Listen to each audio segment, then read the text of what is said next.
solo dos en humanos, ¿verdad? Es el SARS-CoV-1 y SARS-CoV-2, el que actualmente pues está con nuestra pandemia. SARS-CoV-1 estuvo en la década de los 80, por ahí en 1983, 81, cuando aparecieron casos de SARS en Asia, y que pues eso trajo a la investigación más de 15, 20, 30 años, ¿verdad?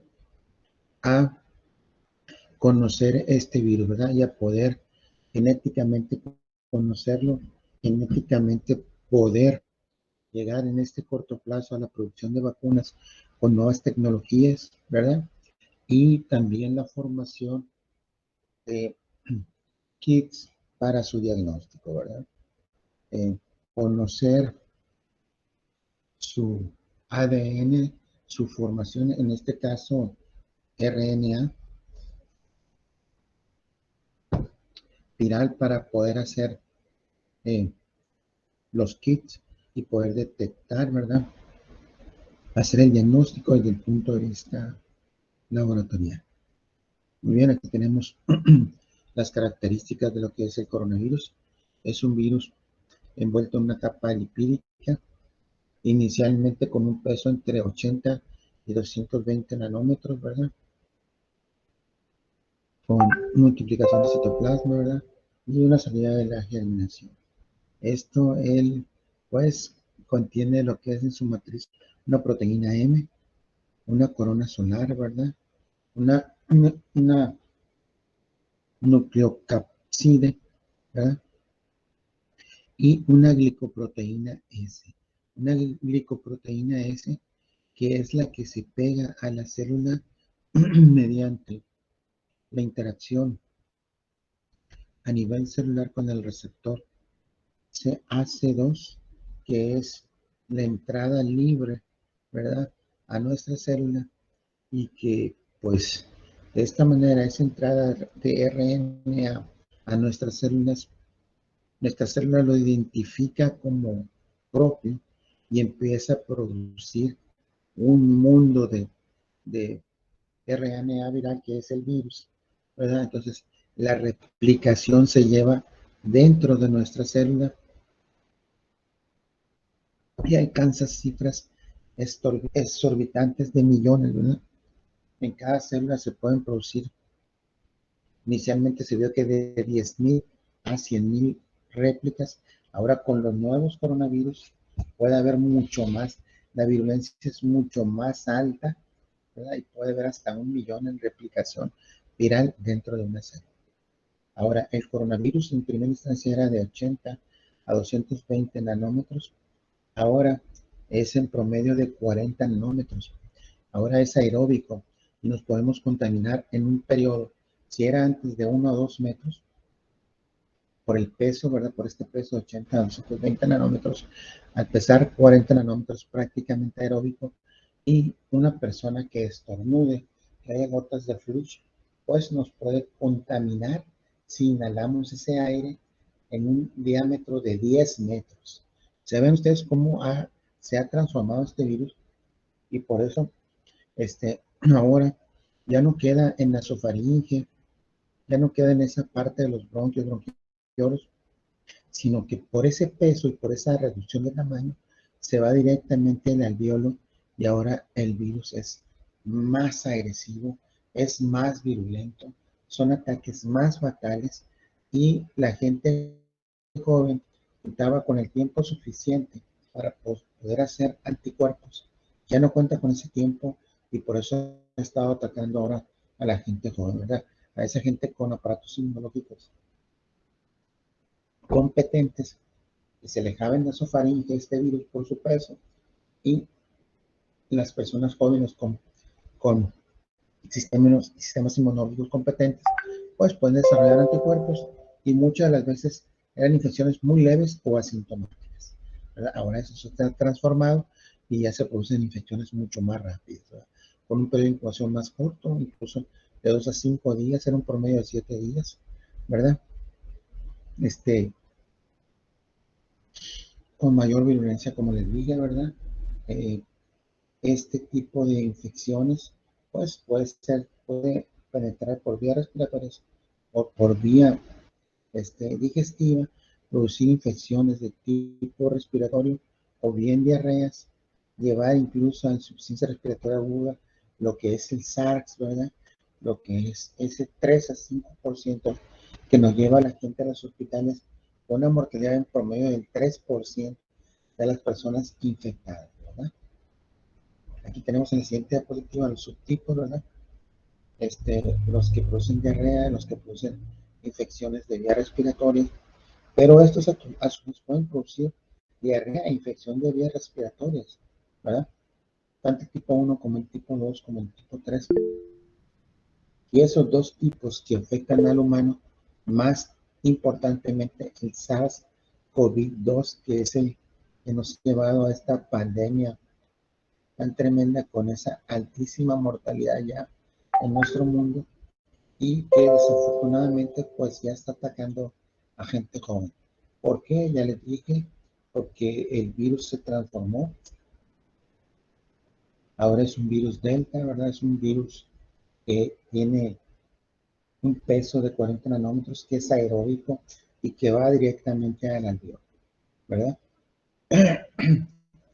Detección de coronavirus SARS, pues como les dije, se hizo décadas atrás, muchas atrás, con SARS-CoV-1 en Asia. Ellos pues tuvieron ese contacto, ¿verdad? Ese conocimiento previo que les dé esa capacidad de conocer este virus, China, Corea, ¿verdad? Todo lo que es Asia, ¿sí? Entonces, ellos han ideado ya eh, procesos y métodos para tener aislamiento en sus países y tener, ¿verdad? Ya el conocimiento de la capacidad de este virus, ¿verdad? Y la conciencia en la gente, porque fundamentalmente aquí el problema es conciencia en la persona. El día de ayer estaba viendo un video en plena pandemia, como había como 20 personas bailando y sin cubrebocas. Entonces, por el amor de Dios, ¿no? Entonces, ¿cómo nos quejamos, verdad? De que los hospitales estén llenos, sí, pues, ¿verdad? No hacemos lo que debiésemos. Bien, dentro de esto, pues, está, ¿verdad? El doctor Techera, uno de los más importantes investigadores de Japón, otros médicos son como Lean de Singapur, ¿verdad? Eh, que detectaron, ¿verdad? Este tipo de virus, que había una asociación muy importante con clamidias, con, con metaneurovirus, ¿verdad? Eh, dentro del protocolo, pues, encontraron la determinación y la detección de lo que era el SARS, esa eh, infección a nivel pulmonar que conlleva, ¿verdad? Que conlleva importantemente a un estado crítico de nuestros pacientes. Afortunadamente, solo un 3 a un 5% de gravedad, pero aún así es una altísima mortalidad en el mundo y por eso fue considerado como una pandemia. Se hicieron los estudios especiales, como digo, se reconoció la estancia viral de esta proteína, ¿verdad? Y se pudieron hacer el kit para detectar coronavirus SARS mediante PCR, ¿verdad? Aquí tenemos una imagen de lo que es eh, la, eh, electrónico, ¿verdad? De la microscopía electrónica, ¿verdad? Y estamos viendo aquí al SARS-CoV en tejido de personas muertas con SARS, ¿verdad? Después vino lo que era la subdivisión. Este virus se encuentra en animales, principalmente en murciélagos, y pues se piensa, ¿verdad?, que eh, animales que tuvieron en contacto o bien que comen las frutas que el murciélago, ¿verdad? Durante las noches, durante ese sasiego de miles de millones de animalitos que son muy productivos y que son muy importantes para la fertilización de las plantas, ¿verdad? El murciélago se alimenta muchas de las veces de frutas, pues también el pangolín, ¿verdad? El pangolín, que es el medio en el que se cree, ¿verdad? En Oriente, en China, primordialmente que se consume este animal, ¿verdad? Que fue el medio de contacto para la entrada al humano. Un nuevo huésped que este virus se transformó, ¿verdad? Este virus se transformó para poder aislarte, ser hospedado en el humano, ¿verdad? Y así producir enfermedad. ¿Y cuál es la variante más importante de esto? Bien, pues que como es un virus nuevo, el sistema inmunológico no lo había reconocido. La célula es engañada, la célula reconoce a ese RNA como propio y empieza a producir millones. Y como este virus pues tiene que sobrevivir, pues empieza a consumir, ¿verdad? Lo que es los nutrientes, y viene ese periodo de incubación de 5 a 7 días que ha variado en manifestaciones clínicas ya por esa capacidad de transformación al virus delta que conocemos, ¿verdad? Ya con menor número de nanómetros y que es aeróbico. Entonces, nuestro sistema inmunológico al momento de vacunarnos, pues empieza a reconocer este virus, produce anticuerpos, y en el momento en que el virus nos infecta, pues empezamos a producir más rápidamente anticuerpos, y esto es lo que nos lleva a tener una infección leve. La vacuna no nos protege para que no nos infectemos, nos protege teniendo anticuerpos para defendernos contra este virus, ¿verdad? Que de alguna manera tiene la llave para entrar en nuestra célula, y nuestra célula no tiene la inteligencia natural para poder determinar que es un virus ajeno, ¿verdad?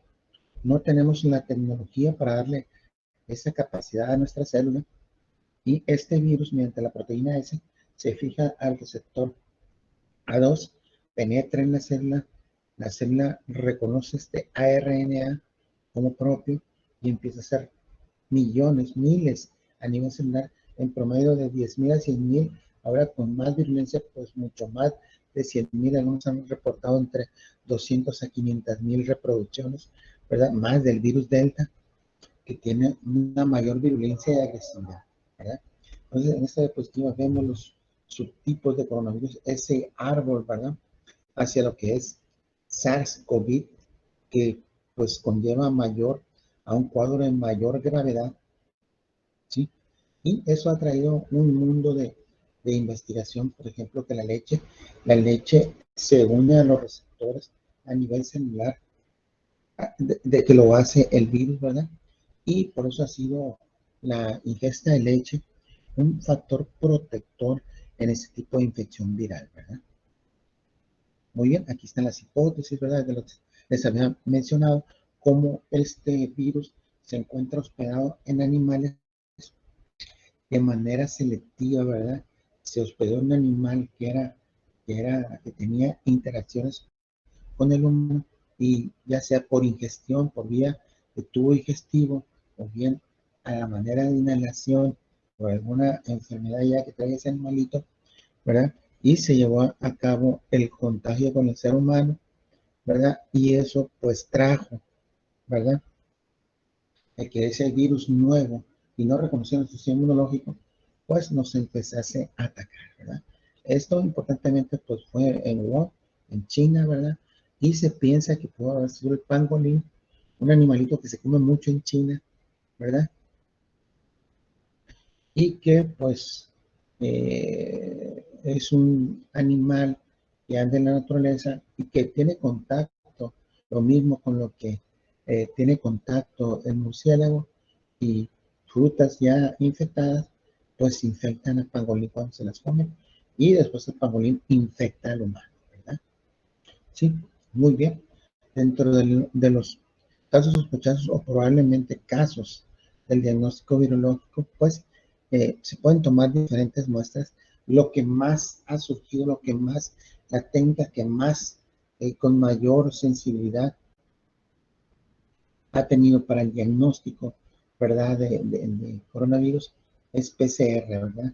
PCR rápida, PCR en tiempo real, una muy rápida, 1 o 2 horas, y la otra que lleva un promedio de 5 horas, técnicas de inmunofluorescencia, técnicas ELISA, en cultivo con menor grado, ¿verdad? La microscopía electrónica, que pues estaría una gran preparación, ¿verdad? Pueden hacerse diferentes tipos de muestras, ¿verdad? En heces fecales, líquidos cefalorraquídeo, en necropsia, etcétera, etcétera. Pero lo que más ha funcionado es el aspirado y la realización eh, de exudados de la detección de exudados nasofaringios para hacer el diagnóstico.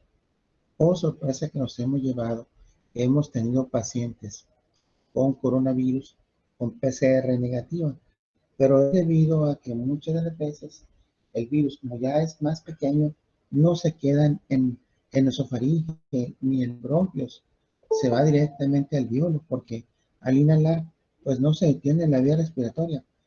Por su tamaño, ingresa directamente a nivel alveolar y son las pruebas de tipo inmunológico sanguíneo que nos dan la positiva. Y así ya hemos tenido muchísimos y severos, ¿verdad? Muy bien. ¿Cuáles son los criterios de pandemia ya establecidos a nivel mundial, como ya quedó establecido desde los primeros días, ¿verdad? De lo que era, o meses, creo que a partir de marzo del 2020 ya se clasificó como pandemia, ¿verdad? Pues son infecciones, son enfermedades que pueden causar una enfermedad grave en los humanos, ¿verdad? Estos pueden estar diseminados propiamente dicho en animales domésticos o aves, como lo que pasó en la pasada pandemia, ¿verdad? Se adapta a nuevos huéspedes y puede ser transmitible de humano a humano, que es lo que está sucediendo, y debe tener una tasa alta de mortalidad del 3 al 5%, más aún cuando hay comorbilidades, primordialmente diabetes, obesidad e hipertensión, ¿verdad?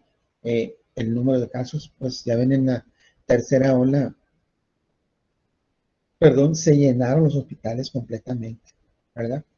Entonces, muchas de las veces no se identifica y se batalló en los primeros meses para poder identificar cuál era el camino, ¿verdad? Para lo cual llegó esta nueva infección ahí en China, que se diseminó a nivel mundial muy rápidamente. Yo recuerdo en marzo del año pasado cómo llegaron estas primeras personas que venían desde Italia aquí a Culiacán y cómo se vio esa diseminación, ¿verdad?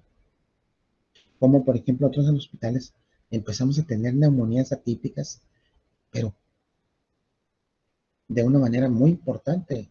De acuerdo, en ese mes de marzo, abril, llegamos a tener hasta 5 o 6 neumonías de 20, 30 pacientes que teníamos, en una cantidad enorme de neumonías radiológicamente atípicas con insuficiencia respiratoria que después aislamos con las pruebas, pues fueron positivos para COVID-19, ¿verdad? Ya que nos llegaron las pruebas y nos armaron y se hizo lo que es el traje respiratorio, pues metimos a esos pacientes, les hicimos la prueba y lamentablemente fueron positivos, ¿verdad? Pacientes diabéticos con obesidad, con EPOC, con hipertensión, primordialmente diabéticos, obesos, ¿verdad? Con EPOC también, con enfermedad pulmonar obstructiva crónica. Entonces, ahí está la causa, ¿no? ¿Cómo se transmite esto? Pues mediante humano a humano, por el estornudo, como vemos en el año pasado, el coronavirus, el primero que nos infectó, pues pesaba de 80 a 220 nanómetros. Este se transformó ya al delta y este virus que llegó ya transformado a partir de todos esos meses y que hay diferentes variantes, pues su peso ya no es de 80 nanómetros, sino de 40 o menor. Entonces ya nos puede infectar no de 1 a 2 metros, la sana distancia de 1 a 2 metros, no. Ya nos podemos infectar en un periodo de 10 metros y al rato va a ser igual que lo que es el sarampión, a 20 metros, ¿verdad? Entonces, eso es lo que debemos de conocer, eso es lo que tenemos que tener cuidado, ¿verdad? De siempre estar protegidos, estar vacunados y que pues podemos infectarnos en cualquier momento. Lo importante es contar que nuestro sistema inmunológico tenga el conocimiento de este virus para que pueda producir anticuerpos. ¿Por qué? Porque este virus tiene una inteligencia natural, tiene una formación intrínseca, que tiene un componente, una proteína S que se fija, ¿verdad? Que se fija importantemente al receptor AC2 y esa es la vía de entrada a nuestra célula. ¿verdad? Muy bien, aquí tenemos las características de él y las familias que existen, ¿verdad? De coronavirus, ¿verdad? El alfa, que era de los primeros, el beta, otros subtipos también, el gamma y últimamente el virus, coronavirus delta, ¿verdad? Que ya es transformación más pequeña, que empezó en la India y se diseminó por todo el mundo y es la variante más agresiva y es la que se está conllevando, ¿verdad? A las infecciones. Aquí tenemos, ¿verdad? Lo que les decía, esa forma de infectarnos mediante la fracción S que tiene él, se fija, ¿verdad? Al AC2 de la célula, entra, la célula no tiene la inteligencia suficiente para reconocer a ese RNA, ¿sí? Y empieza a reproducir un mundo de células. En primera instancia, con el primer virus, de 10.000 a 100.000 copias, ¿verdad? 10.000 a 100.000 copias por célula. Imagínense el problemón que tiene nuestro sistema inmunológico para poder destruir a todos esos millones y millones y millones de virus que nos infectan, ¿verdad? Muy bien. COVID-19, su periodo de incubación ha variado, ¿verdad? Ya no es de 7 días, puede ser de 2 hasta 5 días incluso, por la nueva virulencia, por su nueva reproducción, ¿verdad? La afectación sigue siendo vías respiratorias y vía digestiva, por eso las medidas preventivas de contención, de traer sus cubrebocas, de lavado de manos, de siempre estar alcoholizándose, porque el alcohol se ha visto que destruye el virus, ¿verdad? Este, su virulencia era una vida media que tiene de 8 a 9 días. Esa capacidad ha aumentado del virus, ¿verdad? ¿Por qué? Porque él se defiende y tiene esa inteligencia natural para sobrevivir y reproducirse. Es una ley natural de la vida. ¿Qué tenemos que hacer? Pues cuidarnos como humanidad, como seres humanos. Tenemos inteligencia, pero no tenemos inteligencia para medir. Yo estaba viendo videos que, por ejemplo, en Chiapas se comen las tarántulas. Imagínense lo que puede traer una tarántula de infecciones y gente se come tarántulas guisándolas. O sea, qué bárbaro, ¿no? Pero pues, ni modo, así es el ser humano y por unos, pues, la podemos llevar todos. Pero aquí tenemos, ¿verdad? Las características de los virus que nos hemos dicho, los periodos de incubación que han variado ya con las nuevas cepas, era de 7 a 14 días, ahora es de incluso 2 a 5 o 7 días como máximo, porque ya es un virus más pequeño, es un virus que te infecta mucho más rápido, por eso la gente joven con aparatos inmunológicos competentes, pues no alcanza, ¿verdad? Y por eso hemos tenido en esta tercera ola de la pandemia, pues muerte de jóvenes, ¿verdad? Jóvenes de 25, niños, eh, adolescentes, ¿verdad? ¿Por qué? Porque tiene una comorbilidad intrínseca, ¿verdad? O hay el antecedente de alguna alteración de tipo hematológica, los agarra este virus, no tienen la capacidad para poder superar la infección y desgraciadamente pues los mata con la insuficiencia respiratoria y las complicaciones que conlleva esto, ¿verdad? Sigue todavía ese 85%, ¿verdad? De que son asintomáticos o una sintomatología vagal, una simple gripa. A mí me dio esta infección por allá en noviembre. Tuve una neumonía bilateral que me afectó ambos pulmones en un 30-35%. Tuve 7 días importantemente con fiebre. Estuve mal, gracias a Dios no desaturé. Pude superar la infección. Continué yendo al área de COVID. Estuve 1 año y medio en las áreas de COVID. Recuerdo todavía en abril me volvió a dar una gripa muy fuerte, pero ya no como neumonía, pero nuevamente una reinfección, porque pues estaba en el meollo del asunto, pues donde estaban todos los pacientes infectados y al querer no, te vas a infectar. Es imposible que no te puedas infectar, ¿verdad? ¿Por qué? Porque pues hay muchos factores, ¿verdad? Que no se cuidan y que pues te puedes contaminar, evidentemente, ¿verdad? Lo importante es tuve la infección esta en el mes de noviembre, me vacuné en enero, finalmente pude superar esta neumonía bilateral, no estuve internado, pero sí tuve que vacunarme alrededor de de inyectarme alrededor de 30 micasinas y tomar cefuroxima, ponerme esteroides, ¿verdad? Por 7 días por lo menos, y ya después la fase de destete, que fue de otra semana, ¿verdad? Y sí, la verdad, tardé como un mes para recuperarme más o menos y regresar a trabajar. Entonces, estamos viendo, ¿verdad? Esos porcentajes de 85% asintomáticos, ese 15% que puede tener manifestaciones y ese 3 a 5% que puede aumentar por la virulencia y atacar a gente joven, ¿verdad? Que requerirá de qué? De manejo intrahospitalario. Bien, aquí tenemos la sintomatología: fiebre, escalofríos, temblor, dolor muscular, tos, cefalea, diarrea, mareo, tos productiva, dolor de garganta, secreción nasal, ¿verdad? Un sinnúmero de sintomatología.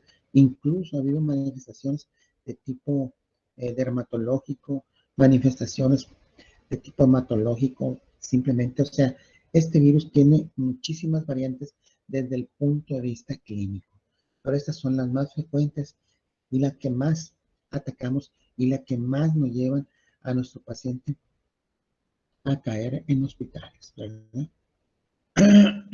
Las complicaciones, pues, es el SARS con la insuficiencia respiratoria, secundariamente insuficiencia cardíaca, falla hepática, que lo hemos tenido en los pacientes en ese 3 a 5% que hemos tenido en los hospitales, el SARS, ¿verdad? Con una altísima mortalidad, y las infecciones secundarias bacterianas, ¿verdad? Aquí iniciamos con una infección viral, pero como se descompensó ese balance que tenía nuestro organismo de estabilidad, esa igualdad entre agresión, ¿verdad? Y protección.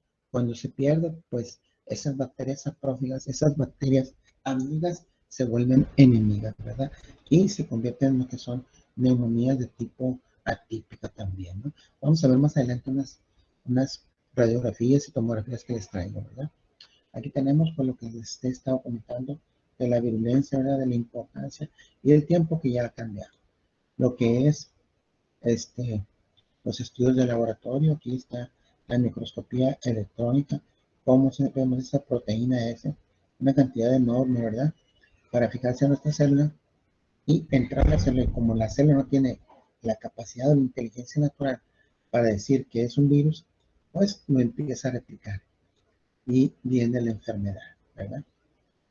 El diagnóstico clínico, pues importantemente, una buena anamnesis, si tuvo contacto con gente infectada, si los estuvieron cuidando, si no trajeron cubrebocas, si no tuvieron las medidas adecuadas. Después vendrá lo que es la auscultación, ¿verdad? Los antecedentes importantes, ¿verdad? Del paciente, de comorbilidades, si está en una zona urbana o rural, hay que, y si tiene manifestaciones importantes y comorbilidades, pues llevarlo inmediatamente, ¿verdad? A un área donde se pueda atender el antecedente de viajes, el contacto cercano con pacientes infectados, ¿verdad? ¿Sí? Y la posibilidad de que tenga ya fiebre, insuficiencia, dificultad para respirar, o bien que esté ya con diarrea.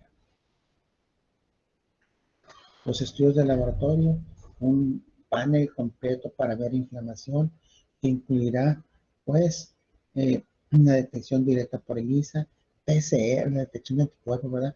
PCR, que detecta el ARN viral. Hay una prueba rápida que tiene un margen de error muy importante, pero ya el PCR como tal, detección viral, que tiene un promedio de duración para su técnica de 5 horas, pero pues nos reportan el siguiente día, ¿verdad?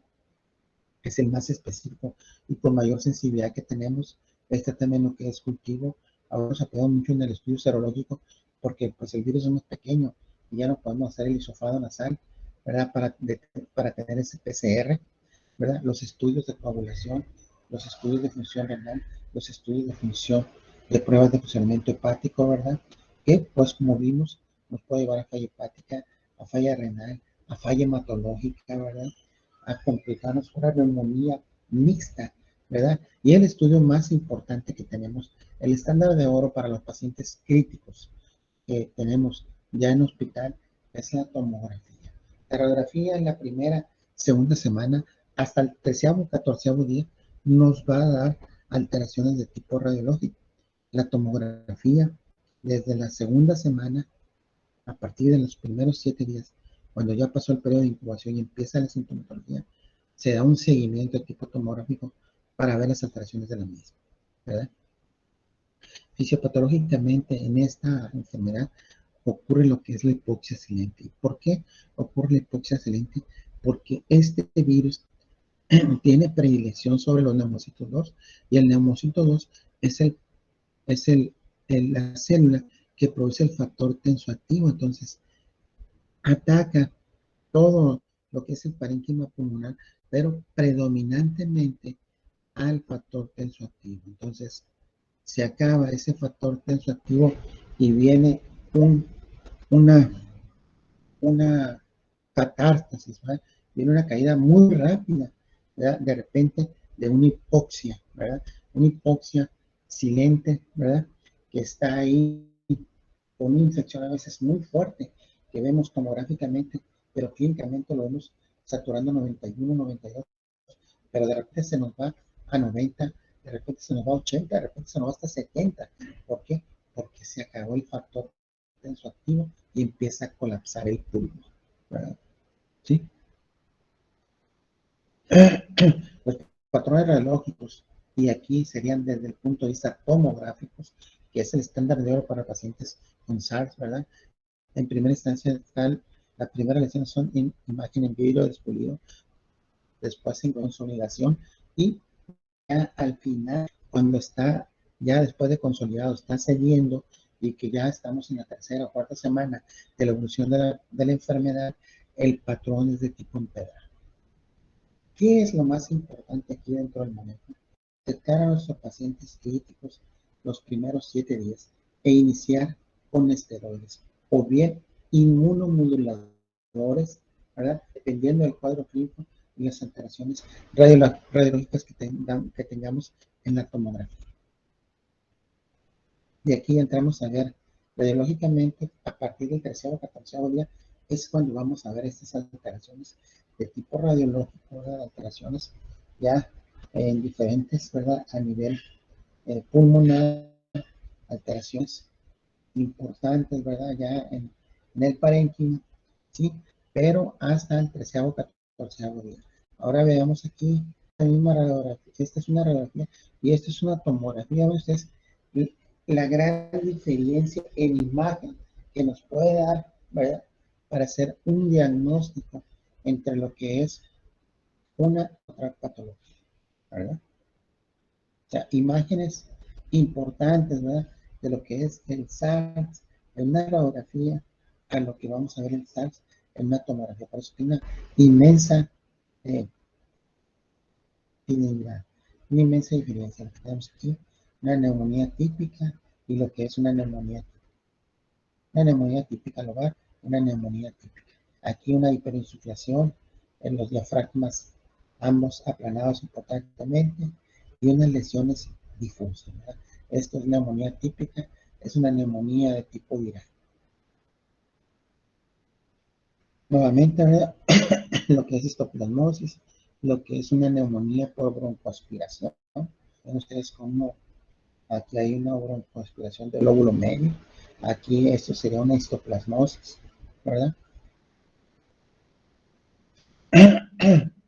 Una neumonía por pseudomonas, ¿verdad? Una neumonía de tipo alveolar, esta pues lobar, ¿verdad? Pero importantemente izquierda, ¿sí? Aquí una neumonía de focos múltiples, ¿verdad? Una neumonía probablemente por estafilococo, probablemente incluso ya micótica. Este va a ser un paciente crítico, importantemente vemos cómo está hiperinsuflado, ¿verdad?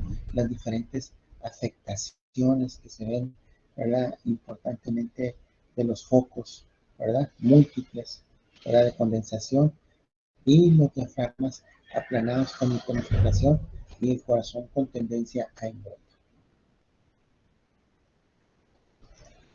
¿Qué tenemos que hacer? Pues la prevención hospitalaria en hospital, aislar a nuestros pacientes, ¿verdad?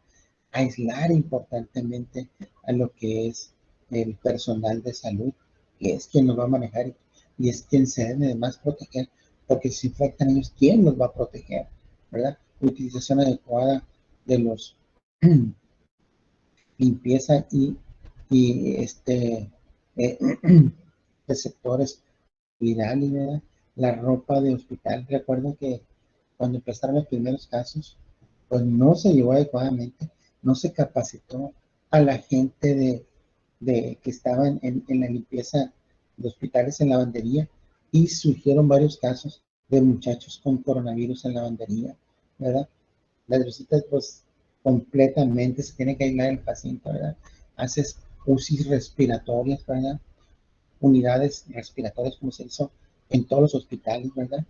Debe haber un sistema de aire independiente, porque si no, imagínense, ¿no? Ahora con un coronavirus que ya flota, imagínense si tenemos un sistema de aire que va a todo el hospital, pues vamos a infectar todo el hospital, ¿verdad? ¿Por qué? Porque pues ya es aeróbico. Dentro de esto de la prevención del hogar, el cubrebocas fundamental, ¿verdad? Este, la higiene que es muy importante, ¿verdad?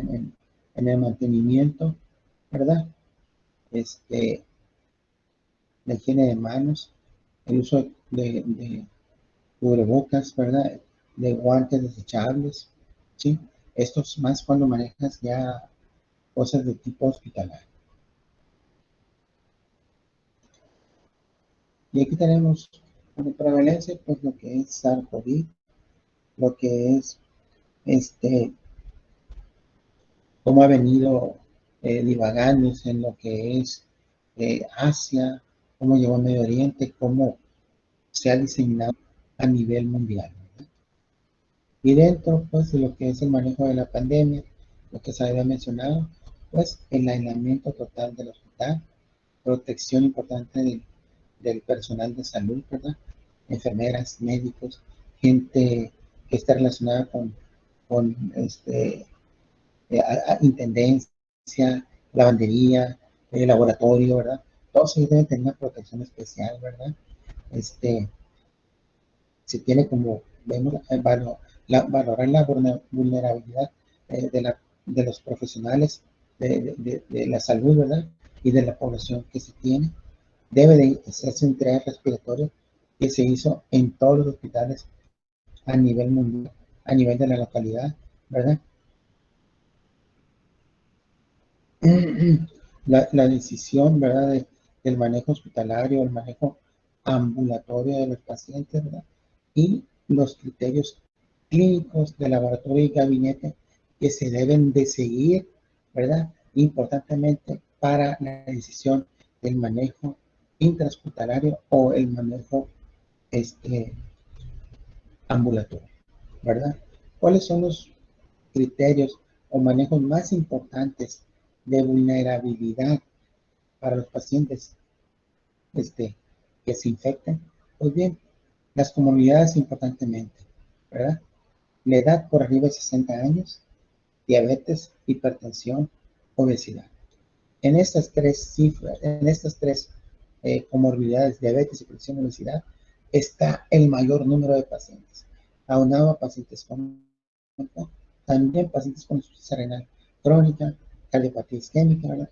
Pacientes desafortunadamente inmunocomprometidos que están recibiendo quimioterapia, que están recibiendo esteroides auxiliantes, o pacientes que tienen leucemia, cáncer, ¿verdad?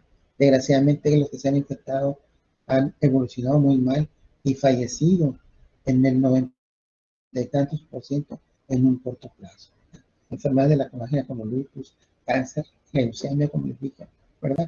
Entonces, son factores muy importantes, ¿verdad? Los criterios para ingreso a hospital, pues, insuficiencia respiratoria, el estado tóxico que vamos a hacer los pacientes, saturación por abajo de 90, ¿verdad? Una saturación por abajo de 90, eh, la edad que tenga, ingresa a hospital.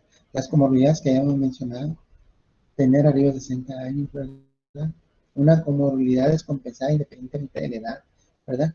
Y se inicia el manejo, primero se hace con puntas nasales, posteriormente si la insuficiencia respiratoria se usa, utilizamos mascarilla reservorio, los altos flujos, ¿verdad? Con de los que ya hablamos en la plática de oxigenoterapia, ¿verdad? Y tener los patrones de PCR positiva, la tomografía de tórax si es posible en la sucesión y con los criterios de 15 a 25 en afectación a nivel de los 5 lóbulos son criterios para internar a nuestros pacientes, ¿verdad? El manejo pues es la fluoroterapia, ¿verdad? Importantemente con una hidratación adecuada, tener 2 vías o catéter central, ¿verdad? Si necesitamos drogas vasoactivas, vitamina C y otras más que utilizamos en ese tipo de pacientes. Los esteroides que se deben utilizar a partir del 5º día de la replicación viral para proteger la producción, ¿verdad?, de factor surfactante, ¿verdad?